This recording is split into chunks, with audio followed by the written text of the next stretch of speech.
पुण्यातले बांधकाम व्यावसायिक खलील शेख यांनी आज त्यांच्या राहत्या घरी आत्महत्या जी आहे ती केलेली आहे. मात्र आत्महत्या करताना त्यांनी सुसाईड नोट जी आहे ती लिहिलेली होती आणि या सुसाईड नोटमध्ये काही राजकीय नेत्यांचा उल्लेख जो आहे तो करण्यात आलेला होता. नक्की ही आत्महत्या जी आहे त्यांनी कोणत्या कारणावरून केली, नक्की कारण काय होतं, आपल्यासोबत त्यांचे संपूर्ण कुटुंबीय आहेत. हे सांगा की ते काय नैराश्यामध्ये होते का, नक्की कारण काय असावं तुम्हाला असं वाटतं की आत्महत्या करण्याचं त्यांनी सुसाईड नोटसुद्धा लिहिलेली होती? पेमेंट आलं नाही. बाळासाहेब शेडगे, विशाल केदारी, हमीद भाई त्यांच्यासोबत त्यांनी काम केले. पेमेंट आलं नाही म्हणून त्यांनी जीव दिलाय. किती वर्षांपासून ते काम करत होते आणि कोणतं नक्की काम सुरू होतं की ज्याचं एवढं पेमेंट जे आहे ते त्यांच्याकडे थकले?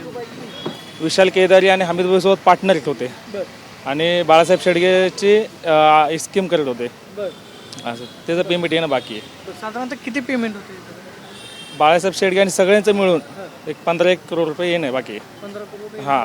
आणि बाळासाहेब शेडगे जे आता म्हणतात की त्यांनी कर्जबारी झालेत म्हणून दंगेकरणी कर्जबाजारी झाले म्हणून गळफास घेतलाय. तर कर्जबाजारी झाले कुणामुळं?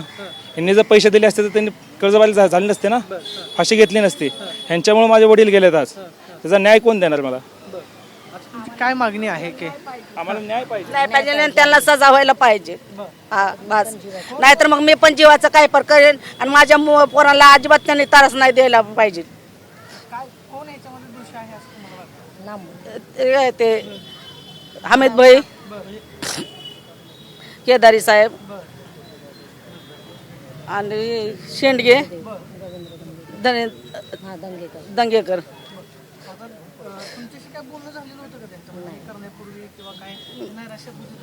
नाही, काहीच नाही, काहीच नाही. आज रात्री आम्ही बोललो, बसलो, काहीच नाही बोलले त्यांनी.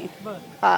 तुम्ही काय घरी नव्हते का त्यावेळेस? आम्ही सगळे घरीच होतो, सगळे घरी होतो. त्यांनी वरच असतात सगळे आम्ही, पण त्यांनी खाली त्यांना कसं तरी व्हायला म्हणून खाली आलते. त्यांनी खाली आले तर ते म्हणले मी खाली बसतो मग वर येतो असे म्हणले. तर आम्ही म्हणले ठीक आहे, ते हमेशा करतात तसं, मग आम्हाला तसं वाटलं. पण असं करता मग आम्हाला माहीत नव्हतं. असं आहे. ह्याच्यामध्ये कोण कोण दोषी आहे असं तुम्हाला वाटतं? सुसाईड नोटमध्ये त्यांनी बरीच नावं लिहिली. मध्ये जेवढे नावं लिहिले तेवढे सगळे दोषी आहेत. आम्ही मैत घेऊन गावाकडे निघालो होतो. बाळासाहेब शेडगेनं ट्विट केलं, माझ्या मित्राने दंगेकरने ट्विट केलं. त्यांनी माझ्या मित्रांनी फोन केला की असं असं म्हणतात. आम्ही अर्ध्या रस्त्यातनं परत आलो मैत घेऊन. आता मला सांगा की ते असं म्हणतात की 2025ला आम्ही त्या असोसिएटमधून बाहेर पडलेलो होतो, रवींद्र दंगेकर. ते असं म्हणतात की आम्ही आतापर्यंत 70 ते 80 लाख रुपये जे आहे ते सुद्धा दिलेले. हो, दिलेले आहेत. बाकीचे कोण देणार? बिलं बघून घ्या ना. ते म्हणतात की त्या असोसिएटमधून आम्ही 2025लाच बाहेर पडलो. त्यांची मिसेस आहे ना, ते बाहेर पडले. ते काय झालं, मिसेसच्या नावावर केले त्यांनी. तेच म्हणतात की आमची पत्नी 2025ला बाहेर नाही पडले. कामच बंद पडलं होतं 1 वर्षापासून. मला ह्या सगळ्या गोष्टीला जवळ मटेरियल नाही तिथं ना. मटेरियल अजून तिथंच आहे. बाळासाहेब शेडगेनं उचला नाही दिलं मटेरियल. काय म्हटलं? मटेरियल घेऊन जायचं नाही म्हणले. याच्यामध्ये मग तुमचं काय बोलणं झालेलं होतं का, म्हणजे की वडिलांशी तुमचं हे करण्याआधी त्यांनी काय सांगितलेलं होतं का एवढं सगळं बिल? त्यांनी लिहून ठेवलं होतं 4 दिवसा पहिलं की बाबा एक नोटीस पाठवू की एवढे पोलीस चौकीत एक नोटीस देऊ आपण की असे पैसे नाहीत, पैसे देत नाहीत ही लोक, तर ह्यांच्या विरोधात एक नोटीस पाठवून देऊ. तर त्यासाठी ते लिहिलं होतं सगळं. आम्हाला फक्त एवढंच माहिती की नोटीस पाठवायसाठी लिहिलं तर ते असं करतील हे माहीत नव्हतं. साधारणतः मग आता तुमचं पेमेंट किती येणं बाकी आहे अजूनपर्यंत, म्हणजे काम केलेलं आहे ते कामाचं किती पेमेंट? त्याच्यावर लिस्टवर सगळं लिहिलंय त्यांनी, कुणाकडनं किती यायचंय, काय यायचंय. तुमचं काय बोलणं झालं का? माझे बोलणं म्हणजे कसं आहे की ते नेहमी माझ्यापाशी बोलायचे. तर त्यांचे माझे संबंध विवाहाचे आहेत, पण पहिले मैत्रीचे पण होते. त्याच्यानंतर मी दोन्ही मुली त्यांच्या मुलांना दिलेल्या होत्या इथं. तर आमचे एकदम घरातले संबंध होते. काही जरी असलं तरी मला सांगायचे. पेमेंट माझं बरंचशी अडकलेलं आहे आणि मी शेंडगे म्हणून आहेत ना कोण ते, तर मला तर माहीत नाही की मला दमदाटी देतात. तू देत नाही पैसे, काय करायचं ते कर, इथं तुला पुण्यामध्ये सुद्धा काम करू देणार नाही इथं. आणि त्यांनी हे पण सुसाईड मध्ये पण लिहिलेलं आहे की माझ्या मुलांना पण धोका आहे, माझ्या बायकोला पण धोका आहे, मला पण धोका आहे ह्या माणसापासून. मी फाशी घेतो ही सुद्धा त्यांनी त्यांचं नाव घेऊन इथं डिक्लेअर केलेलं आहे त्यांनी. त्याच्यामध्ये ते बाळासाहेब शेडगे ह्याला जबाबदार आहेत का, नक्की कोण जबाबदार आहे? त्यात जेवढे नाव आहेत तेवढी सगळी जबाबदारी आहे. मागणी काय असणार आहे, कोणाकोणावरती आम्हाला न्याय पाहिजे फक्त सगळ्यांकडनं. आमची जी रक्कम आहे ती आम्हाला भेटावी. आम्हाला न्याय पाहिजे. ज्यांनी आम्हाला हे केलं, तारा दिला, त्यांना गुन्हा दाखल व्हायला पाहिजे. हा. तुमचं काय म्हणजे काय तुम्हाला असं वाटलं नव्हतं की असं काय करते? नाही आम्हाला माहीतच नव्हतं ते असं करताल म्हणून.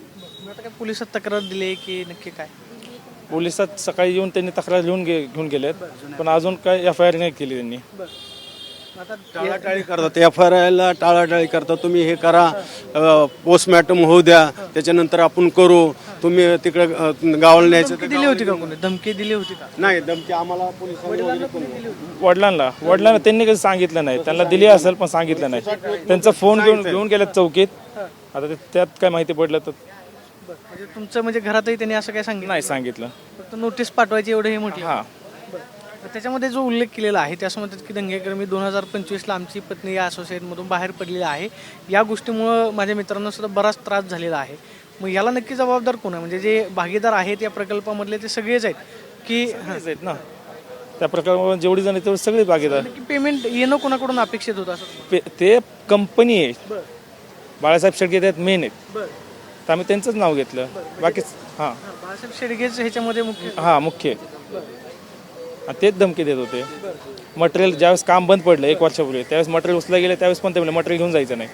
मटेरियल कसे घेऊन जातात मी बघतो. मग आता गुन्हा दाखल कोणाकोणावरती व्हायला पाहिजे? सगळ्यावरती व्हायला पाहिजे. हो, तर आपण पाहतोय की या कुटुंबाची मागणी आहे की या प्रकल्पामध्ये जवळपास 4 भागीदार होते, या सगळ्यांवरती गुन्हा दाखल व्हावा.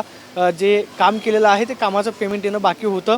4 दिवसांपूर्वी ते नोटीस पाठवू एवढंच म्हटलेले होते, मात्र आत्महत्या करतील असं आम्हाला वाटलेलं नव्हतं. मात्र आपण पाहतोय की खलील शेख यांच्या आत्महत्येनं कुटुंबाला सुद्धा धक्का बसलेला आहे आणि या सगळ्या प्रकरणामध्ये कारवाई करण्याची मागणी कुटुंबाकडून करण्यात येते. Camera person Sushant Raut, Pradeep Kapse, TV9 Marathi, Pune.